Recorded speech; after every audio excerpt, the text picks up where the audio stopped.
বন্ধুরা, শুভ মহালয়ার প্রীতি শুভেচ্ছা। আমার প্রণাম নেবেন।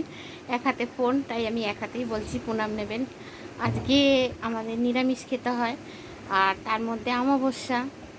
একদম স্পেশাল রান্না করেছি। স্পেশাল স্পেশাল কি রান্না হয়েছে চলুন দেখাবো।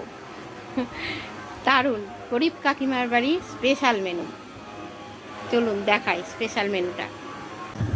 এই যে প্রথমেই দেখাচ্ছি পাঁপড় ভাজা, বুঝছো? আর আলু ভাজা, গোল গোল করে আলু ভাজা, কুমড়ো ভাজা, তারপরে গরম গরম কি আলু কুমড়ো দিয়ে ডালিয়া। ডালিয়া রান্না হয়েছে আজকে। বললাম না প্রথমেই যে আজকে অমাবস্যা, তার জন্য আজকে এই মেনু, গরিব কাকিমার এই মেনু। আর লাস্টে শেষ পাতে চাটনি, বাঙালির শেষ পাতে আচার। এটা আমরার আচার।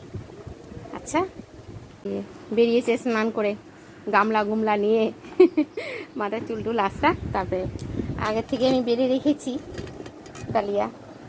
আমার কর্তা আর শাশুড়ি গরম গরম ওরা খেতে পারে না, তাই আমি বেরিয়ে রেখেছি। আমারটা পরে বাড়বো। আচ্ছা, এবার টাটা, খেয়ে নেওয়া হোক।